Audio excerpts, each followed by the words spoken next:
Bonjour à toutes et à tous et merci d'être aussi nombreux avec nous aujourd'hui pour notre premier Midi Histoire 2025.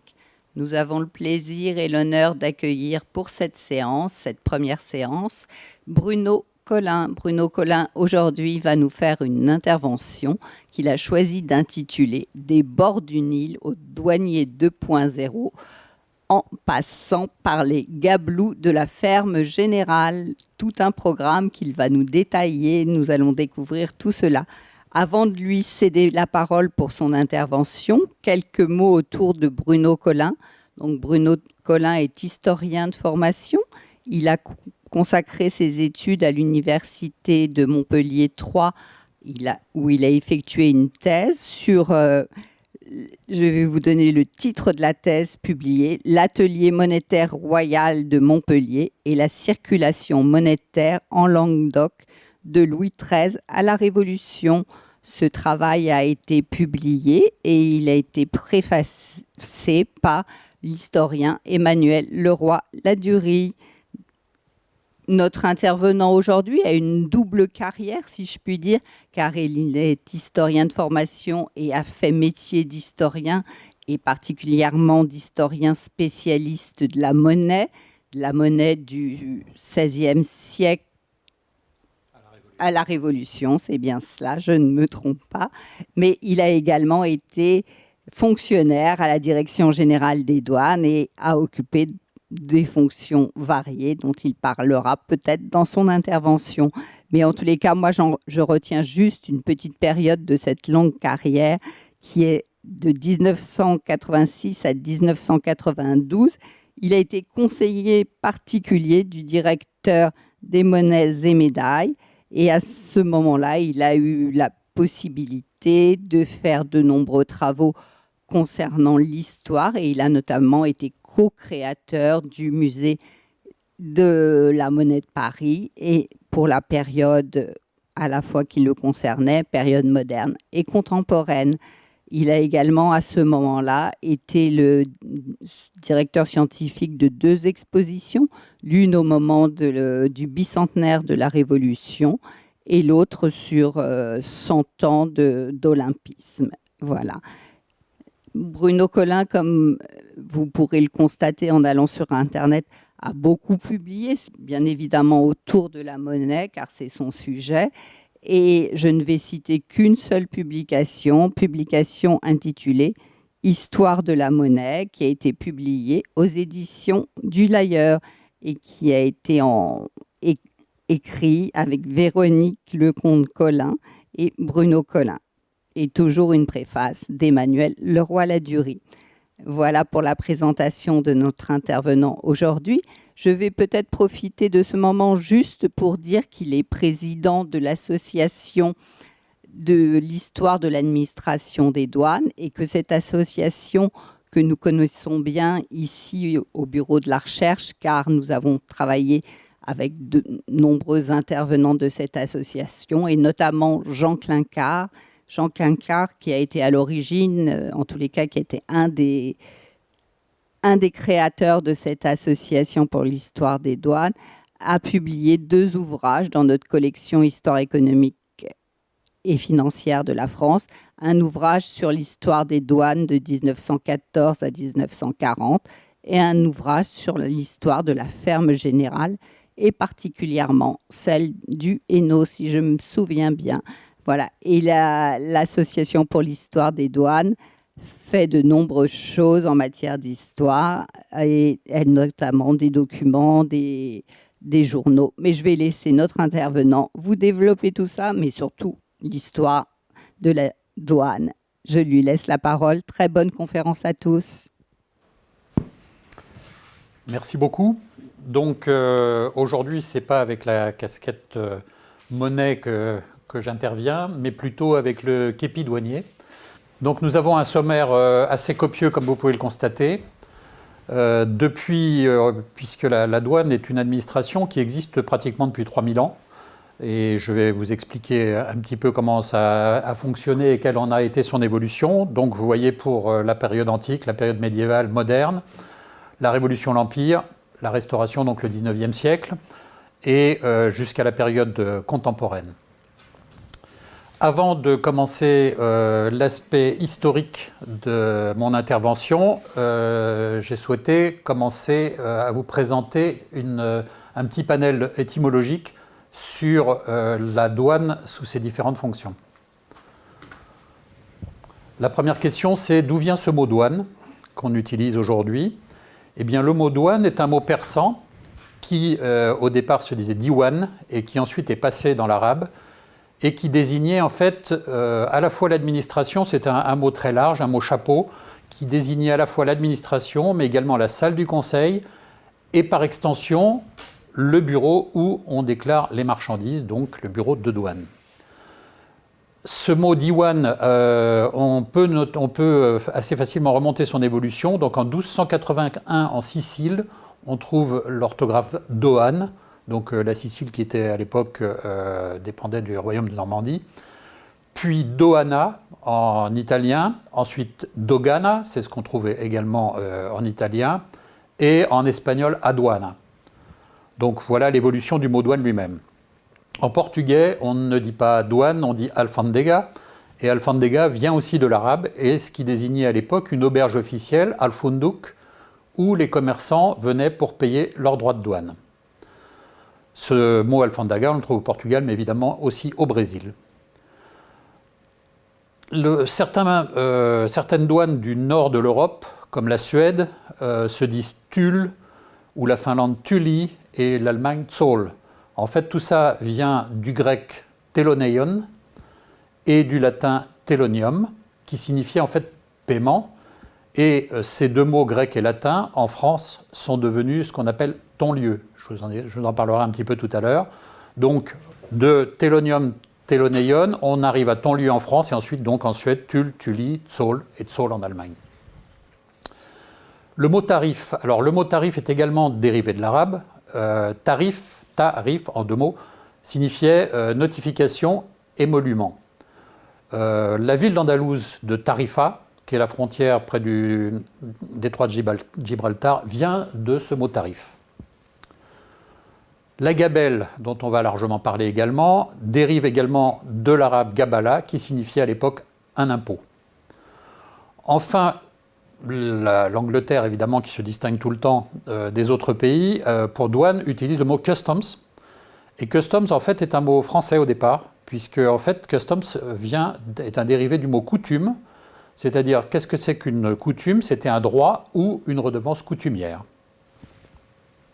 Voilà pour notre étymologie préalable.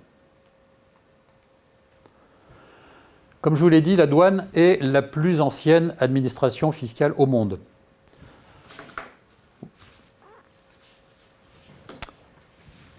En préparant cette conférence, j'étais parti sur l'Égypte pharaonique, et en particulier la stèle de Nectabo, donc qui date de 380 avant Jésus-Christ. Mais j'ai été rattrapé en même temps par la recherche historique entre-temps, puisque j'ai pu voir les travaux de Cécile Michel, du CNRS, qui travaille sur la Mésopotamie. Et j'ai découvert, bien que normalement on aurait dû le savoir, mais j'ai découvert, pour ce qui me concerne, que l'administration douanière et la contrebande, qui est, je dirais, le pendant négatif de l'administration douanière, l'administration douanière, en fait, existait déjà en Mésopotamie à peu près 1 millier d'années avant Jésus-Christ. Et Cécile Michel a exploité un certain nombre de plaquettes de tablettes de cunéiforme relatives à cette organisation. Je reviens donc à la stèle de Nectabo, donc en Égypte pharaonique, 380 avant Jésus-Christ. Quand je dis une stèle, c'est en fait un monument en pierre sur lequel sont gravés un certain nombre de tarifs. On connaît 2 exemplaires de cette pierre, un à Héraclion et l'autre à Nocratis. Si on en connaît 2, c'est qu'il devait en exister certainement beaucoup plus, et qui généralement étaient placés à l'entrée des villes pour expliquer quel était le tarif des douanes. En fait, cette stèle de Nectabo fixe une taxe de 10% sur les marchandises qui proviennent de la mer des Grecs. En fait, c'est les marchandises d'importation avec la Grèce qui étaient taxées. Et à quoi servait cette taxe à l'époque? Pas nécessairement au pharaon, mais elle était affectée aux prêtres qui entretenaient les temples de la déesse Neit.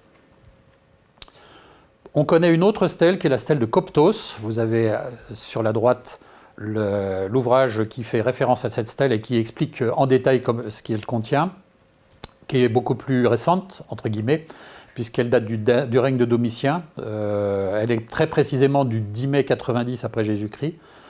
Elle a été découverte en 1893 à Coptos. Et Coptos était un poste de douane sur la route des caravanes de marchandises arrivant de la mer Rouge, donc c'est dans le sud de l'Égypte, et pour être chargées sur les bateaux qui remontaient le Nil. Donc les marchandises arrivaient par la mer Rouge, elles étaient déchargées et rechargées.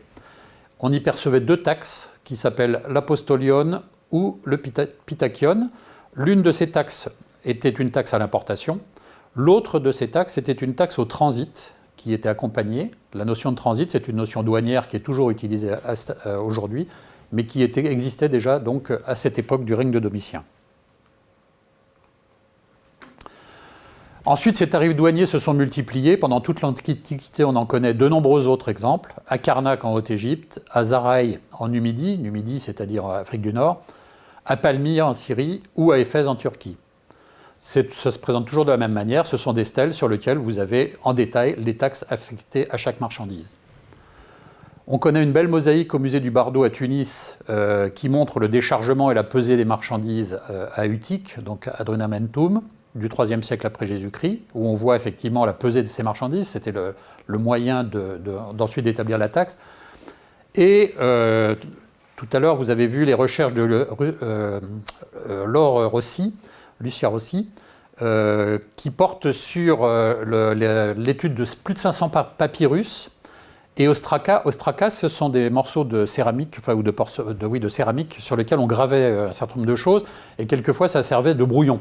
Donc on a des gravures relatives à la comptabilité, et donc cette recherche porte sur les papyrus et ostraca et montre les pratiques de la fiscalité douanière au 1er siècle après Jésus-Christ en Égypte.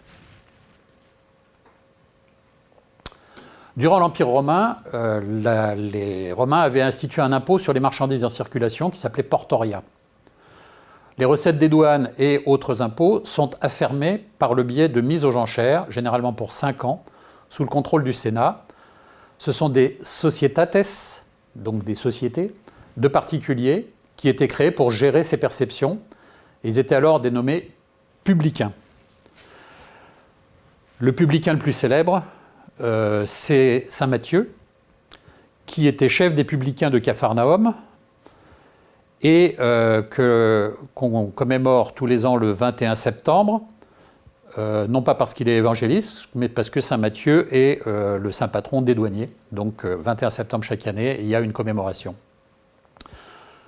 À partir du règne de Trajan, l'affermage est individuel, c'est-à-dire ce ne sont plus des sociétés mais des personnes, donc on appelle conductores, uniquement pour les douanes, parce qu'en revanche, les autres administrations fiscales, elles, sont prises en main par des services administratifs propres. Et au IIIe siècle, dernier aboutissement, les douaniers deviennent des fonctionnaires d'État dans tout l'Empire romain, mais en revanche, on a l'impression qu'il y a une création d'une administration douanière unique. En revanche, il n'y a pas de politique douanière comme on pourrait l'avoir aujourd'hui. Et en Gaule, plus particulièrement, ces installations sont les héritages de péages celtiques, c'est-à-dire que les tribus celtiques avaient également des droits de douane et des droits de passage. Donc en fait, les Romains, quand ils sont installés, ont repris exactement la même organisation. Pendant toute la période romaine, le droit de douane est perçu aux frontières terrestres et dans les ports. Ça s'appelle le quadragesima galliarum, donc c'est quadragesima 40, donc 1/40e, c'est-à-dire 2,5% des valeurs des marchandises, qui est créé sous Auguste, donc en 15 avant Jésus-Christ. Et ça, c'est le péage de tout ce qui rentre en Gaule. On trouve de ces péages, l'archéologie nous permet de trouver ces péages dans les Alpes, Grenoble, Genève, Zurich, le col du Grand Saint-Bernard. On a des documents épigraphiques, des stèles également, qui sont maintenant à Lyon ou à Grenoble. On le trouve également dans les Pyrénées. On a une très belle stèle à Saint-Bertrand-de-Comminges.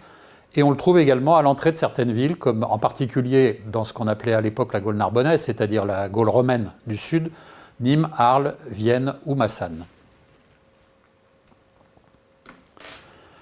Le Moyen-Âge, donc après la chute de l'Empire romain, donc à partir des invasions, il y a un éclatement de l'administration. L'Empire ne contrôle plus rien du tout du point de vue de l'administration. Et donc, les droits sont perçus sous forme de droits de circulation ou de péage au franchissement des portes, au franchissement des ponts, sur les lieux de foire et au profit de seigneurs féodaux. Et c'est ce qu'on appelle à l'époque les tons-lieux. On en a parlé tout à l'heure. Tons-lieux, donc, qui donne ensuite le nom des douanes du nord de l'Europe. Au XIVe siècle, Philippe le Bel met en place des prohibitions de sortie de grains pour des raisons économiques, ce qui s'appelle un droit de haut passage, pour protéger contre les risques de pénurie alimentaire, et taxe également à la sortie un certain nombre de produits. C'est ce qu'on appelait à l'époque le droit de rêve ou de recette. Les droits sur les importations, donc là c'était les droits sur les exportations, les droits sur les importations sont désignés sous le nom de traites foraines, qui sont vraiment l'ancêtre du droit de douane strictement ça. La gabelle qui est un impôt et qui donne aujourd'hui, qui a toujours donné le nom aujourd'hui aux douaniers de gabelou. Donc la gabelle a été inventée par Philippe le Bel en 1315. En fait, au départ, l'idée c'était que la vente du sel ne pouvait plus se faire que dans les greniers royaux. Pourquoi? C'était pas uniquement pour une raison fiscale au départ, c'était pour un problème de spéculation, puisque le ramassage du sel se fait sur certaines périodes, et pendant certaines périodes, le sel manquait, et dans ce cas-là, les prix augmentaient. Donc l'idée de départ, ce n'était pas uniquement de prélever un impôt, mais c'était d'essayer de réguler cette vente de sel. Évidemment, le roi y incluait une redevance, puisque c'était quand même dans les greniers royaux. Ensuite, cette gabelle va s'étendre donc à toute la circulation de sel. Vous avez sur votre droite ce qu'on appelle la carte des gabelles. Pour vous donner une idée, vous voyez, en 1781, un minot de sel c'était un sac de 48 kg, était taxé de 1,15 livre dans le Finistère, de 8 livres 10 à Toulouse, de 12 livres 10 à Strasbourg, de 24 livres 17 en Provence, et de 41 livres 70 à Lyon, 68 livres à Arras. La même quantité, vous passiez de 1,15 livre en Bretagne à 68 livres à Arras.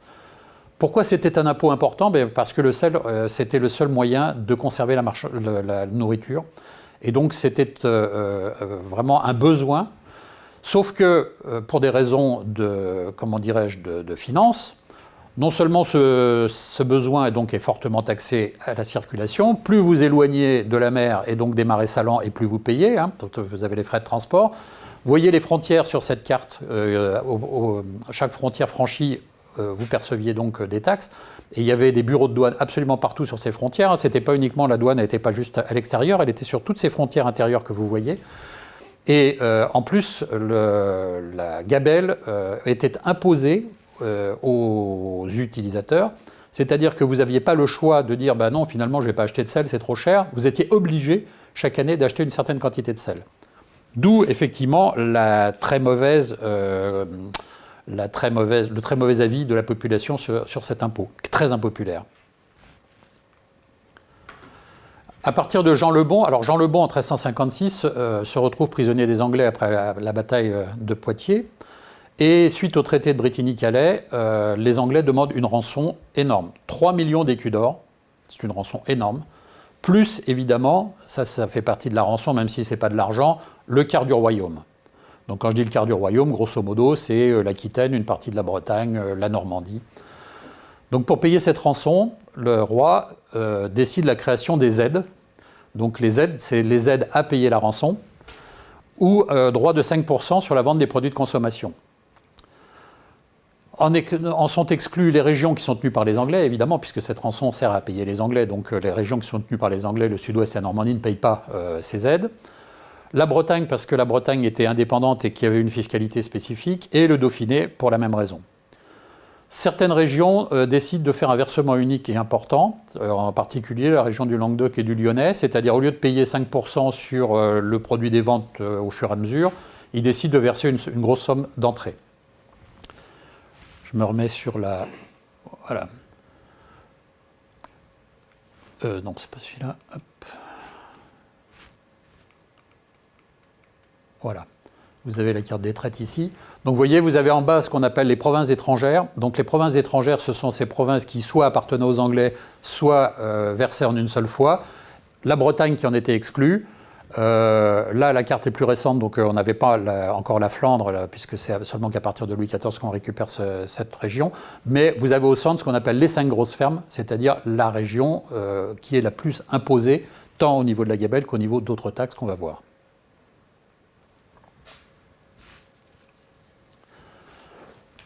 Pour la période moderne, apparaît une nouvelle taxe, c'est la taxe sur le tabac.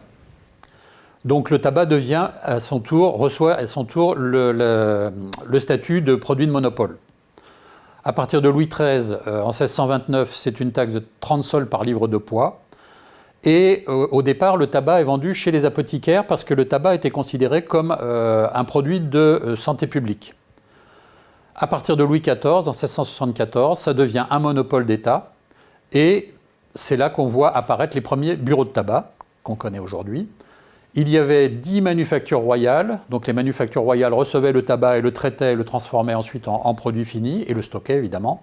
Donc vous voyez Arles, Sète, Toulouse, Monains du côté de Bordeaux, Dieppe, Le Havre, Morlaix qui est une des plus anciennes et qui a fermé il n'y a pas très longtemps, Paris, Valenciennes et Nancy. À côté de ça, vous aviez 500 entrepôts intermédiaires et déjà à l'époque, vous avez 40 000 débitants de tabac.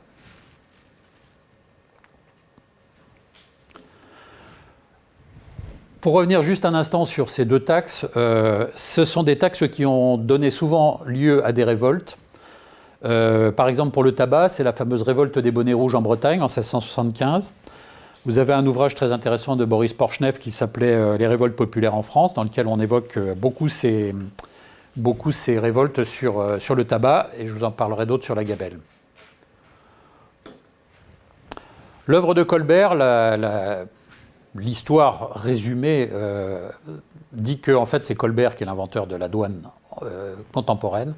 Donc en 1681, attendez, je reviens sur le présent, voilà. Donc en 1667, il publie un tarif unique des douanes. Tarif unique des douanes, ça c'est très important parce qu'en fait, jusque-là, les tarifs différaient d'une région à l'autre. Maintenant, le tarif est unique et il est publié. En 1681, il affirme la perception des droits à une unique association de financiers qu'on appelle les fermiers généraux, c'est-à-dire ce ne sont plus de multiples syndicats qui percevaient l'impôt, ce sont les fermiers généraux. Qu'est-ce que c'est que cet affermage ? C'est simplement que cette réunion de personnes riches, donc les fermiers généraux, acceptent un bail, c'est-à-dire pendant une période de X années, ils s'engagent à verser au Trésor royal une somme forfaitaire. Ensuite, eux, pour pouvoir payer cette somme forfaitaire, ils récupèrent les impôts auprès de tout le monde, et donc ils ont intérêt d'être le plus efficace possible, parce que dès lors qu'ils vont dépasser en recette cette somme forfaitaire qu'ils versent au roi, ça leur fait des revenus supplémentaires. Donc c'est une société qui est complètement intéressée. Donc ce bail ne s'applique qu'aux 5 grosses fermes, ce que je vous ai montré ici. Vous voyez les 5 grosses fermes, là c'est pour la gabelle, donc c'est la partie blanche. De 56 millions de livres au départ, donc 56 millions de livres en 1681, on était arrivé à 144 millions de livres en 1787, donc le bail général, c'est-à-dire grosso modo le tiers du budget de l'État. Ces fermiers généraux donc, étaient organisés régionalement, il y avait 42 directions, 25 000 agents, donc 25 000 gabelous, et 2 branches d'activité, comme aujourd'hui, c'est-à-dire une branche bureau et une branche surveillance, qui combattait la contrebande. Colbert également, toujours en 1681, fixe les bases du fonctionnement de la douane. Par exemple, on voit apparaître la commission d'emploi, qui justifie le fait que vous appartenez à la ferme générale, le port d'armes, le droit de perquisition, la préférence accordée aux fermiers sur les autres créanciers, donc la ferme devient créancier prioritaire, dans le cas de liquidation par exemple. Également des tribunaux d'exception, qui eux vont fixer des peines corporelles dissuasives. Ça peut être ce qu'on appelle la flétrissure, le bannissement, mais ça peut être aussi les galères. Beaucoup de contrebandiers vont aller aux galères, ou le port du carcan. Et en 1687, apparaît le pouvoir de contrôle permanent dans une zone de 20 km des frontières, 20 km donc à l'intérieur des terres, Et cette zone de 20 km, c'est ce qu'on appelle le rayon douanier et existe toujours aujourd'hui. La commission d'emploi, le port d'armes, etc. existe toujours aujourd'hui. Voici le plan, enfin plutôt la maquette d'un bureau de douane qui est détenu au musée national des douanes de Bordeaux et qui en fait est l'actuel hôtel des douanes de Bordeaux. Donc vous aviez un circuit de circulation, vous aviez des bureaux. Sur la droite, vous aviez la grande halle qui aujourd'hui est le musée national des douanes d'ailleurs. Et donc les marchandises rentraient d'un côté, elles acquittaient leurs droits et taxes, elles étaient pesées, contrôlées, etc. Et elles ressortaient de l'autre côté.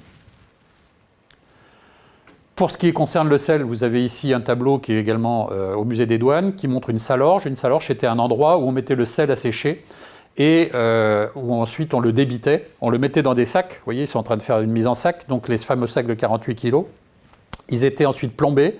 Il y a des plombs de douane à l'époque. Et ensuite, ils partaient sur les bureaux pour être revendus. La Révolution et l'Empire... une haine farouche, je vous ai dit tout à l'heure, il y a eu beaucoup de soulèvements populaires contre ces impôts, donc la gabelle ou le tabac en particulier. Et les douaniers, enfin les gabelous de l'époque sont excessivement impopulaires. Et les excès et les pouvoirs exorbitants des employés des fermes, je vous ai expliqué par exemple les perquisitions, etc., donc ont incité à une rébellion très violente. Et en particulier, j'ai mis en exergue cet ouvrage qui s'appelle Paris brûle. C'est un travail qui a été fait par Momcilo Markovic sur le fait que quelques jours avant le 14 juillet, 2-3 jours avant, il y a eu une action concertée contre tous les bureaux d'octroi autour de Paris, c'est-à-dire tous les bureaux que vous deviez franchir, sur lesquels vous deviez acquitter les droits. Il y a eu une action concertée et un incendie d'une grande partie de ces bureaux. Ce qu'il faut savoir, c'est que ces incendies de bureaux d'octroi tout autour de Paris n'ont pas du tout été contre les douaniers qui étaient en place, mais vraiment contre l'administration fiscale. Donc, 1790, suppression de la gabelle, c'était dans tous les cahiers de doléances. 1791, suppression de la ferme générale. Suppression des douanes intérieures, vous avez vu la carte de France, donc vous aviez des douanes à peu près partout à l'intérieur. Et avec la création de 83 départements, la douane se retrouve à l'extérieur. Et effet collatéral, les 28 fermiers généraux, donc qui faisaient partie de ces gens qui attiraient la haine populaire, ont été guillotinés le 8 mai 1794, dont Condorcet. Dès 1791, création de la douane moderne, donc avec la naissance de la Régie des douanes nationales, régie, c'est-à-dire qu'il y avait 8 régisseurs, mais qui étaient nommés, qui n'étaient plus, comme pour la ferme générale, des financiers. En 1791 apparaît le premier code et tarif des douanes nationales et le code des douanes 1791. Jusque-là, les employés de la ferme n'avaient pas un uniforme propre. Ils portaient généralement un baudrier avec une plaque de la ferme générale, plus une arme, mais ils n'avaient pas un véritable uniforme.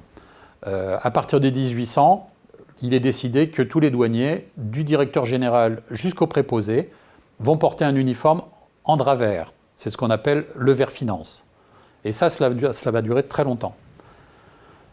La douane est organisée en 20 directions, 714 bureaux, 1775 brigades, donc brigades ce sont les gens en tenue, et comporte à peu près 15 000 agents. Elle perçoit les droits de douane, mais également les droits de navigation, les droits de francisation, et également est en charge de la jauge des bateaux. Tous ces droits qui ont été perçus jusqu'à une période relativement récente par la douane, la droit de douane bien sûr, mais droits de navigation, francisation et jauge en particulier. Elle fait également la police et elle établit la balance du commerce extérieur, donc ce qu'elle fait toujours aujourd'hui. Le consulat et l'Empire. Donc le 14 septembre 1801, on était ici sur la Régie des douanes nationales. Le 14 septembre 1801, création de la Direction générale des douanes. La disparition de la gabelle n'a pas duré longtemps. En 1806, on l'a rétablie parce que c'est un impôt qui rapporte énormément d'argent et dont l'État ne peut pas se priver. Juste pour l'anecdote, savez-vous quand la gabelle a réellement disparu, puisqu'elle est donc rétablie en 1806 ? Eh bien, on ne s'en rend pas tellement compte, et certainement ce n'est pas très connu, mais la gabelle a disparu en 1945. Ce n'est qu'en 1945 que la gabelle a été abolie. Donc le premier directeur général des douanes, c'est Jean-Baptiste Colin de Sucy. Donc vous avez les armoiries sur la droite. La douane est organisée en 40 directions, mais imaginez-vous qu'en 1801, l'Empire français ne se réduit pas au seul territoire français.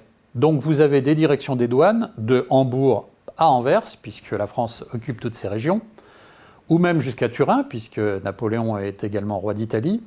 Et on en retrouve également, par exemple, dans les provinces illyriennes, qui seraient aujourd'hui la Croatie, par exemple. Et donc, il y a 35 000 agents. Bah oui, vous voyez la frontière, hein, c'est un petit peu plus grand que la France, 35 000 agents. Et apparition d'une organisation militaire, c'est ce que l'empereur appelait ses chasseurs verts, donc uniformes verts, mais qui étaient organisés dans certains endroits en véritable régiment militaire, avec éventuellement de l'artillerie, de la cavalerie, etc. Et ils participent à un certain nombre d'actions militaires.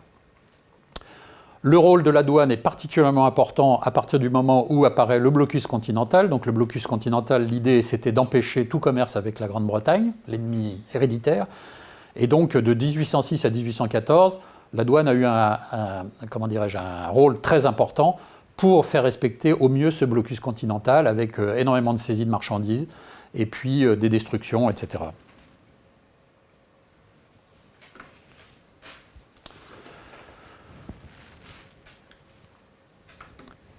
Une fois l'Empire terminé, avec la Restauration, on assiste le blocus continental disparaît et on assiste à une politique protectionniste bien assouplie.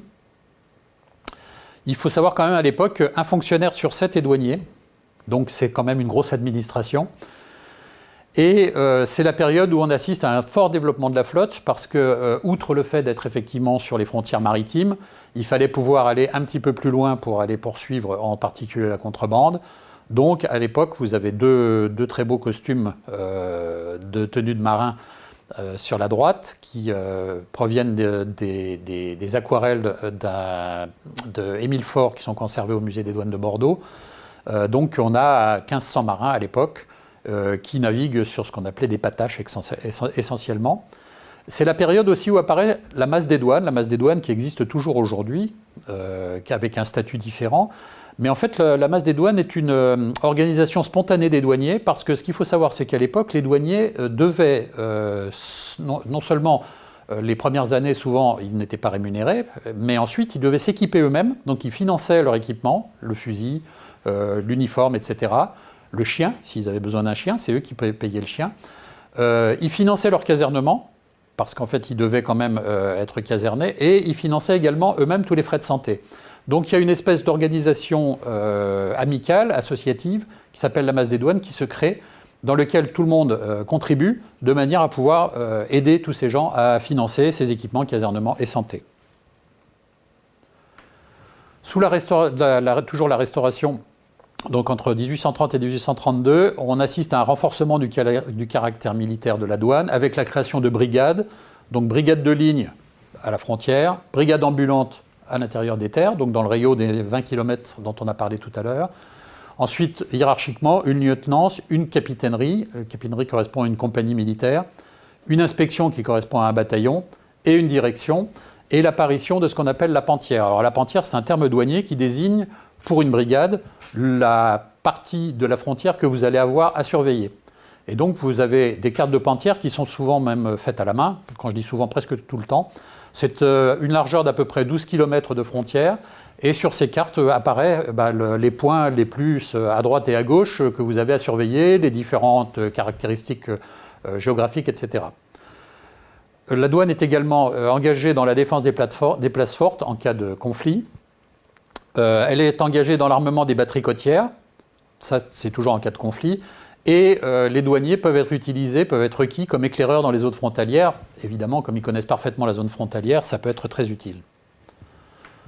Une petite incise sur le sentier des douaniers que vous connaissez. Si vous allez en Bretagne, vous allez certainement arpenter le GR34, donc, qui fait tout le tour de la Bretagne. En fait, ce sentier des douaniers existait bien avant cette période-là, puisqu'en fait, il existait pour la surveillance à l'époque et la défense des côtes. Mais également pour la surveillance des naufrages. Donc ce sentier des douaniers apparaît à peu près à ce moment-là, a été repris entièrement par les douaniers à ce moment-là pour surveiller les naufrages et la contrebande. Il n'a été abandonné en fait en réalité qu'en 1942. Donc vous avez énormément de vues de ces sentiers des douaniers. Là, vous avez une cabane de douaniers, vous voyez, qui était excessivement rustique sur la plage de Coutainville. Vous avez un tableau d'Henri Moret qui appartient au Musée national des douanes de Bordeaux, à l'Armor-Plage, où vous voyez 2 douaniers en train de faire de la surveillance. Et vous avez évidemment le plus célèbre, la cabane des douaniers de Claude Monet, dont il existe plusieurs versions, qui est également, l'original est au Musée des douanes de Bordeaux. Second Empire, c'est une période de grand libéralisme, en particulier le traité Cobden-Chevalier de 1860. Napoléon III s'entend directement avec la reine Victoria, sans prévenir personne, et ça a été interprété comme étant un coup d'État douanier, puisque du jour au lendemain, il y a un allègement des droits de douane, une extension de la possibilité de transit, donc de la circulation des marchandises, et de l'admission temporaire. L'admission temporaire, c'est-à-dire, vous pouvez faire venir des marchandises, par exemple en France, pour faire des ouvraisons dessus, transformer du tissu, etc., sans payer de droits de douane, et ensuite la marchandise est réexportée et elle ne paye pas les droits de douane. Évidemment, comme il y a moins de droits de douane à percevoir, une extension, vous avez une diminution du nombre de douaniers qui tombe à 22 000.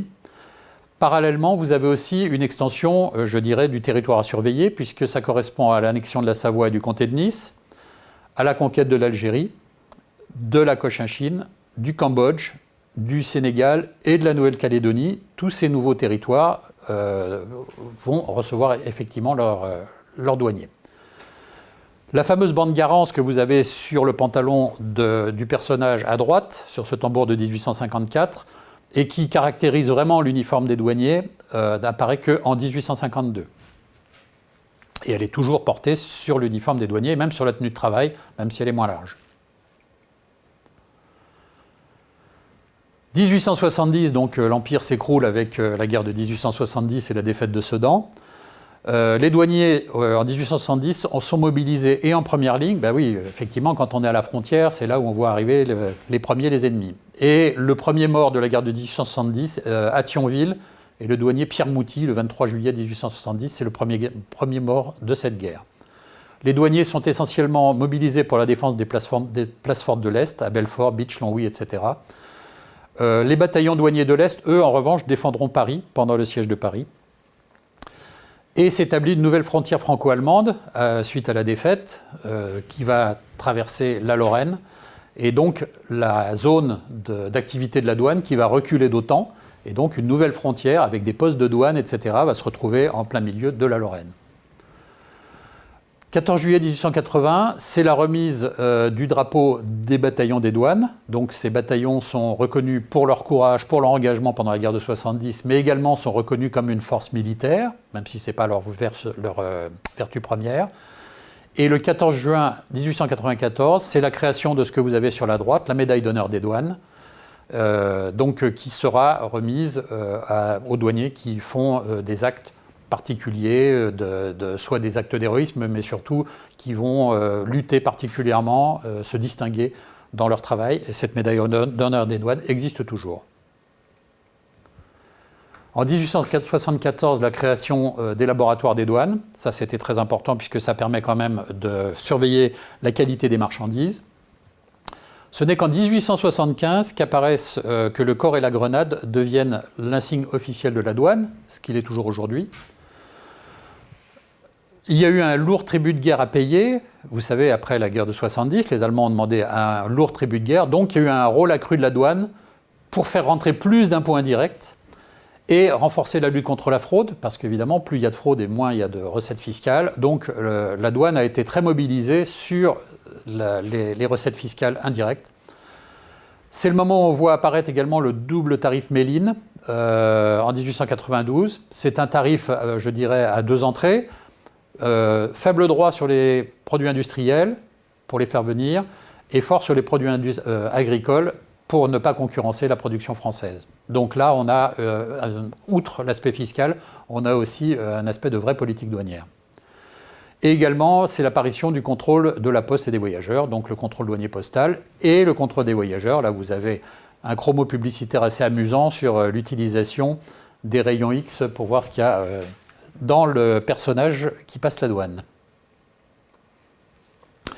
En 1908, nouvelle évolution, établissement d'un concours d'entrée, d'un tableau d'avancement, Autorisation d'association corporative, on n'est pas encore dans les syndicats, mais autorisation d'association corporative. On continue à réduire les effectifs de 5%, mais en revanche, on augmente les salaires. La réforme de la masse, donc je vous ai expliqué tout à l'heure qu'au départ, c'était purement associatif. Là, elle est prise en main par l'administration qui va prendre en charge l'habillement des douaniers et son service de santé. Et on voit apparaître les représentants du personnel au sein des conseils de masse. Quelques exemples de la lutte contre la fraude, parce qu'évidemment, avec la modernisation, il faut augmenter les différentes techniques. Donc vous avez ce qu'on appelle l'embuscade, vous voyez, en bas à gauche, les douaniers qui sont de nuit dissimulés avec leurs chiens sur une zone potentiellement, en particulier sur la frontière du nord de la France, sur une zone où potentiellement il peut y avoir des fraudeurs. Donc les deux douaniers qui font le contrôle de nuit, un des deux dort, l'autre est réveillé, et les chiens sont là à la fois pour les avertir s'il y a des fraudeurs qui passent, et en même temps pour poursuivre les chiens fraudeurs, puisque ça existe également. Évidemment, augmentation de l'automobile, donc création des premières herses que vous avez là, assez rudimentaires. Apparition de l'aviation, même chose, il faut s'adapter aux nouvelles techniques. Ensuite arrive la guerre de 14-18, et comme je vous l'ai expliqué, les douaniers font partie des bataillons qui vont être engagés, comme 1870. Là, vous avez la prise d'armes à la caserne d'Armentières. Donc, mobilisation du corps des douanes. Alors, comme par avant, ils sont prioritairement des éclaireurs, puisqu'ils connaissent parfaitement la frontière, donc c'est eux qui vont guider les troupes, mais également, à nouveau, affectés dans les compagnies de forteresse, et à la surveillance et la défense des côtes, parce qu'à l'époque de la guerre de 14, il y a eu énormément d'attaques par la mer, donc surveillance et défense des côtes. À nouveau, le premier blessé, c'est un douanier, c'est le préposé Georges Leb. Ça correspond également à la création des œuvres des orphelins des douanes, 14-18, parce que beaucoup de décès, beaucoup d'enfants laissés dont le père est décédé. Donc la création de l'œuvre des orphelins des douanes, qui existe toujours également. Une taxation ou une prohibition sur les produits de première nécessité pour protéger effectivement l'économie de guerre, un renforcement de la lutte contre la contrebande et un contrôle d'échange, puisque pour arriver à garder les espèces. Une pénurie de personnel, puisque les douaniers, eux, sont au front, donc les retraités sont rappelés et apparaît pour la première fois l'emploi des femmes dans les bureaux. À la fin de la guerre, le 14 juillet 1919, la douane participe au défilé de la victoire. Et en 1921, le drapeau des bataillons douaniers reçoit une croix de guerre avec palme, qui est toujours à l'École nationale des douanes de La Rochelle. Juste un petit point très rapide sur les missions spéciales. En 1915, est créé un service secret qui s'appelle les missions spéciales, qui est basé à Hermonville, à côté de Reims. En fait, grâce au progrès de l'aviation, on va utiliser des douaniers qui vont être projetés par avion de l'autre côté des lignes allemandes, soit pour faire du renseignement, soit pour faire des attentats contre les lignes de chemin de fer, par exemple, ou contre les pylônes électriques. Et donc, ces douaniers, dont vous en avez un ici, part avec son matériel, l'avion le dépose derrière la ligne allemande, et après, il faut qu'il se débrouille pour rentrer. Généralement, on n'a pas la possibilité d'aller le rechercher. Il a des pigeons avec lui, le petit panier qu'il tient à la main, pour envoyer les messages. Et puis, ces douaniers, qui sont appelés missionnaires, un certain nombre de ces douaniers vont malheureusement être tués pendant ces missions, puisqu'ils sont considérés comme des espions, ils ne sont pas en tenue, ils sont en civil. Entre deux guerres, les douaniers sont utilisés donc, pendant l'occupation de la Rhénanie.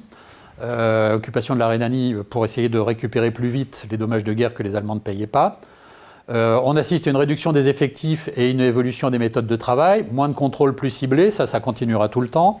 L'apparition de la journée de 8 heures, ça c'est un point quand même important. Évidemment, la motorisation, on l'a vu tout à l'heure pour les contrôles, donc les douaniers à vélo, à motocyclette, apparition des camions, des canons à moteur. On crée la première école des vérificateurs à Paris en 1922 et la première école des préposés à Montbéliard en 1938.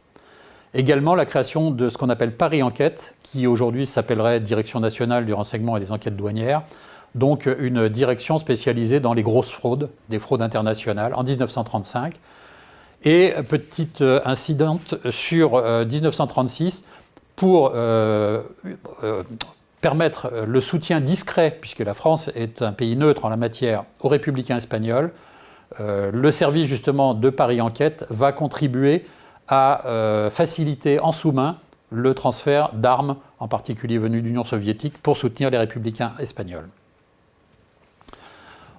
39-45, Troisième Guerre, donc après 70-14, la mobilisation du corps des douanes jusqu'à l'Admistice, donc en 40, nombreux morts, blessés et prisonniers. Pendant l'occupation, les frontières sont devenues zones interdites, donc les douaniers sont reversés dans d'autres administrations, il n'y a plus de douaniers en frontières, donc on les retrouve dans la police, dans le contrôle économique, dans la pénitentiaire. Une forte participation à la résistance, en particulier dans le nord de la France, dans les Ardennes ou sur la frontière suisse, avec l'organisation de filières d'évasion. Il ne faut pas oublier aussi, petit point peut-être moins glorieux, c'est que les douaniers ont été requis pour surveiller les camps de concentration de Pithiviers et Baume-la-Rolande, donc à côté d'Orléans. Destruction importante des infrastructures douanières dans les zones de combat. Eh bien, les directions comme Saint-Malo, Rouen ou Caen, à cause des bombardements, ont été en grande partie détruites. À partir de la Libération, donc une évolution très rapide. Vous voyez apparaître des douaniers skieurs, ce que vous avez en haut à gauche. Vous voyez apparaître les radios, les premières radios. L'école des maîtres chiens. Une augmentation du parc nautique de la douane et également l'apparition des premiers stages motards. Donc cette période est marquée par donc, le développement des échanges, le GATT en 1947, le traité de Rome, Schengen en 1985, donc l'évolution des méthodes de travail nécessairement, la création de l'école des douanes de Neuilly pour les inspecteurs en 1947, celle de Morzine-Zé en 1952 pour les douaniers skieurs, celle de La Rochelle, qui fonctionne toujours aujourd'hui, en 1965, à la place de Montbéliard, et qui formait jusque-là le personnel en tenue et maintenant tous les personnels de catégorie B et C, et l'école de Rouen, qui a disparu depuis, qui a été créée en 1983. C'est là où qu'apparaît également la surveillance en profondeur, donc on trouve des douaniers dans toute la France, dans tous les départements, et donc l'installation de bureaux dans tous les départements et l'apparition de nouvelles directions qui n'existaient pas jusque-là, parce que c'était surtout des directions frontières, maintenant il y en a un peu partout.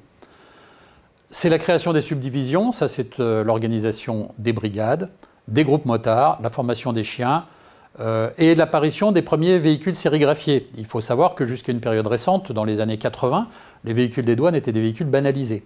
Alors pas tout à fait banalisé, parce que généralement quand il y avait une radio, il y avait une grande antenne fouet, donc on arrivait à repérer le véhicule, mais en revanche il n'y avait pas marqué douane dessus. Donc c'est à cette époque-là qu'apparaissent les véhicules sérigraphiés et l'utilisation des aéronefs. À partir de 1953, on assiste à la mécanisation des bureaux. En 1975, apparition du premier système informatique de dédouanement qui s'appelait SOFIA. Et en 1988, le document administratif unique, donc qui va être le document de douanier de dédouanement qui va être utilisé dans toute l'Europe. Petit insiste sur la place des femmes en douane, parce qu'on n'en a pas vu beaucoup jusque-là. En 1802, les femmes de douaniers sont utilisées, vous en avez une sur cette photo, essentiellement pour les visites à corps. Les messieurs ne font pas la visite à corps des dames. Donc, généralement, ce sont des femmes de douaniers, puisque la caserne n'est pas trop loin, qui sont là pour faire ces visites à corps. À partir de 1884, on commence à recruter des dactylographes. Alors c'est quand même tout à fait anecdotique, hein, parce qu'en 1907, il n'y en a encore que 10, donc ce n'est pas encore le raz-de-marée. En 1916 apparaissent ce qu'on appelle les dames auxiliaires. Pourquoi les dames auxiliaires? Bien, c'est que, comme je vous l'ai expliqué, les hommes sont au front, donc on a besoin de femmes pour renforcer les bureaux, qui deviennent en 1920 ce qu'on appelle des dames employées. En 1946, les assistantes des douanes, toujours pareil pour les visites à corps, mais également les femmes sont autorisées à travailler dans les bureaux. En 1959, de 1959 à 1979 est créé ce que vous avez sur la droite, le corps des hôtesses des douanes, qui étaient deux charmantes jeunes femmes, habillées un peu comme des hôtesses de l'air. Et l'idée, c'était de faciliter le passage, en particulier des touristes, au bureau de douane, donc qui étaient là pour les conseiller, pour leur expliquer différentes procédures, etc. À partir de 1960, la catégorie A est ouverte aux douanes, avec un quota quand même de 10% au départ. Et il y a 3 femmes dans la première promotion, dont une sera la première également non seulement c'est une première de la promotion, elle sera la première inspecteur principale, la première directrice régionale, c'est Suzanne Colombani. En 1979, ouverture de la surveillance, parce que là, en 1960, c'est uniquement pour les bureaux ou l'administratif. En 1979, l'ouverture de la surveillance, mais avec un numerus clausus de 25% qui ne disparaîtra qu'en 1985. Vous avez sur la gauche un projet de tenue féminine de 1978. Et vous voyez que la tenue, ça c'est censé être la tenue de travail. Imaginez comment ça devait être pratique pour travailler avec une tenue pareille sur la route ou en bureau frontière. Et pour l'anecdote, le chapeau cloche que vous avez là était un chapeau en feutre. Et à chaque fois qu'il pleuvait, les douanières se retrouvaient avec quelque chose de collé sur les cheveux. C'était absolument splendide. 1993, j'aime beaucoup ce dessin de Plantu sur la disparition de la douane. Donc 1996, marché unique. En 1988, Michel Charasse, qui était ministre des Finances, avait dit « Non, la douane n'est pas morte parce qu'il est dans la nature des choses qu'elle ne meurt pas ». Mais on était en 88 et tout le monde tremblait à ce marché unique de 93. Et en 1994, autre ministre des Finances, Nicolas Sarkozy, qui dit « Si, avec l'instauration du marché unique européen, on a pu se poser des questions sur l'utilité des douaniers, cette étape est aujourd'hui dépassée ». Donc 93, c'est libre circulation des hommes, des biens et des capitaux. Une redistribution et une réduction des effectifs. Vous imaginez le nombre de bureaux et de brigades, en particulier dans les frontières du Nord, qui vont disparaître, et donc les agents qui vont être redispatchés sur l'ensemble du territoire. Et en contrepartie, la douane récupère les contributions indirectes qui appartenaient avant à la DGFiP et les services de viticulture, deux services qu'ils ont toujours. Et depuis 2000, on a une informatisation, le transit en ligne, donc le transit des marchandises en Europe, dans toute l'Europe. Ce n'est pas uniquement français, c'est dans toute l'Europe. En 2001, la création de la douane judiciaire, qui est devenue aujourd'hui l'Office national antifraude. Donc ce sont des douaniers qui travaillent avec le code pénal et le code de procédure pénale dans une unité spécifique.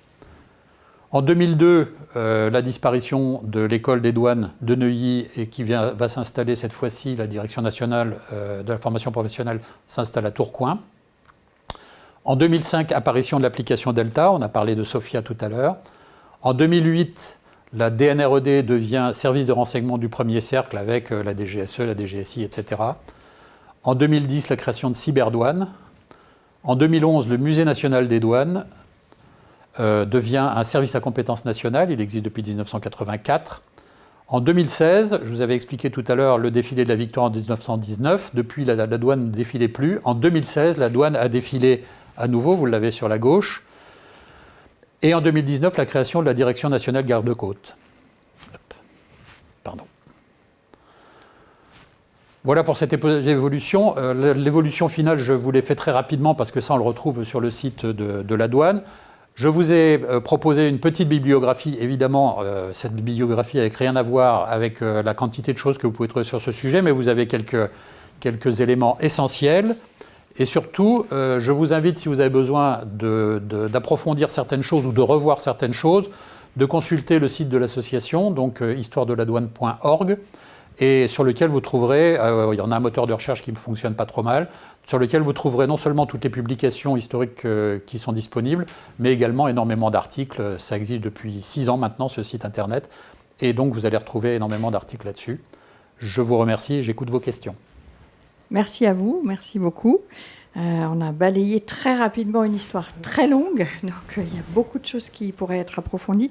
Avant qu'on ait quelques questions qui nous arrivent, je voudrais juste signaler, si ça intéresse quelques-uns d'entre vous, qu'on a publié, et vous l'avez évoqué, cette expression « le corps et la grenade ». Donc on a publié aux éditions de l'IGPDE un récit biographique de René Drelon, qui est préfacé par René Raymond, qui s'appelle « Par le corps et la grenade » et qui est le premier prix du concours autobiographique qu'on avait organisé. Ça peut faire une belle, aussi une belle comparaison avec, avec ce que vous avez évoqué aujourd'hui. Alors, je vous relais quelques questions qui arrivent dans le chat. Alors, il y a quelqu'un qui se demandait ce qui pourrait être évoqué en termes de stupéfiants. Oui. autour des stupéfiants. Voilà, le rôle des douaniers dans la matière. Je vous en relève Oui, 2, d'accord. 3, et puis comme ça, vous pourrez répondre si vous voulez bien après. Il y a une question. Comment analysez-vous le transfert de certaines taxes douanières à la Direction générale des finances publiques ? Il y en a une autre qui se demande quelle est la place de l'histoire de la douane dans la communauté du renseignement et ses liens avec la coopération internationale, États étrangers, alors je ne sais pas ce que ça veut dire, SDECE. Ah oui, l'ESDEX, voilà. Et puis, je crois que j'ai à peu près fait tout le tour des questions. Merci. Alors, pour aller d'abord sur le terrain des stupes, la mission de contrôle des stupéfiants de la douane est une mission relativement récente. En fait, jusque dans les années 70, la douane ne s'occupait pratiquement pas, sauf de manière très épisodique, puisqu'il y a eu quand même on a quand même l'épisode du contrôle de l'opium en Indochine, où c'était la douane qui était quand même chargée à l'époque du commerce de l'opium, donc c'est quand même assez amusant, grâce à ce qu'on appelait la régie de l'opium, et donc qui procurait des ressources qui permettaient de faire vivre l'Indochine, enfin les colonies d'Indochine. Donc c'est qu'à partir des années 70 à peu près que la douane a commencé à s'investir dans la lutte contre le trafic de stupéfiants, qui jusque-là était complètement dédié aux services de police. Donc quand il y avait des découvertes, généralement ça partait directement dans les services de police. Et le premier fait marquant, je dirais, de cette implication de la douane dans le trafic de stupéfiants, c'est 1972, la saisie du Caprice d'Étang, avec 400 kilos d'héroïne pure à Marseille, qui a été la plus grosse saisie d'héroïne jamais réalisée en France, et qui était destinée à la fameuse French Connection, donc les fameux laboratoires qui étaient installés dans la région marseillaise. Depuis 1972, la douane a un rôle particulièrement important en matière de lutte contre le trafic de stupéfiants. Il ne faut pas oublier que la douane saisit entre 70 et 80% de la totalité des stupéfiants saisis en France. En revanche, après, les poursuites sont réalisées par les services de police qui prennent ensuite la main une fois les constatations faites. Ça reste une priorité importante puisque comme on fait un contrôle des marchandises, il est évident que sur les conteneurs, sur les bateaux, sur les voitures, etc., le rôle de la douane, quand on fouille un véhicule, le rôle de la douane évidemment est éminemment important en franchissement de frontières. Donc ça reste vraiment un des rôles clés de cette administration. Concernant le transfert de certaines taxations à la DGFiP, je vais jouer mon joker parce que d'abord c'est assez récent, donc on n'a pas un bilan exact de l'efficacité de la chose. Donc vous avez quand même pas mal de taxes qui ont été transférées à la DGFiP. Vous en avez d'autres qui ont aussi été transférées par exemple aux affaires maritimes. Je vous ai parlé tout à l'heure de ce qui était droit annuel de navigation, de la francisation, etc. Donc il n'y a pas qu'à la DGFiP. C'est quand même, je pense que c'est un petit peu tôt pour faire un bilan de ce transfert de taxes. La dernière en date étant le transfert de la TVA à l'importation, qui maintenant se fait par système d'autoliquidation. Le danger est que quand on répartit, si vous voulez, les fonctions de contrôle d'un côté et les fonctions de poursuite et de recouvrement de l'autre, il faut qu'il y ait vraiment une communication très forte entre les différents services, de manière à ce qu'il n'y ait pas de déperdition et que les fraudeurs n'en profitent pas pour s'engouffrer dans des trous de la raquette. En ce qui concerne la douane et le renseignement et la coopération internationale, il y a énormément de coopération internationale, en particulier grâce au bureau, au BCRE de la DNRD. Coopération internationale, d'abord coopération européenne. La douane a un service, enfin la douane participe à énormément d'organisations internationales comme l'Office de lutte antifraude à Bruxelles.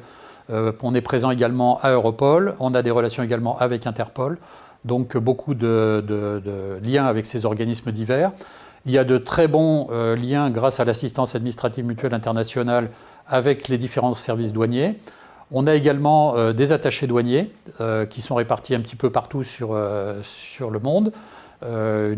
Donc on en trouve par exemple à Madrid, pour l'Europe on en trouve à Madrid, à Berlin, à Moscou, à La Haye, à Londres, mais on en trouve également à Washington, on en trouve également en Colombie, Donc voilà, une grande répartition d'attachés douaniers, donc une grosse habitude de coopération internationale. En même temps, c'est normal, puisqu'on est sur la frontière, donc la marchandise qui vient ou qui sort, elle va dans un pays étranger ou elle vient d'un pays étranger. Donc la coopération internationale est absolument indispensable.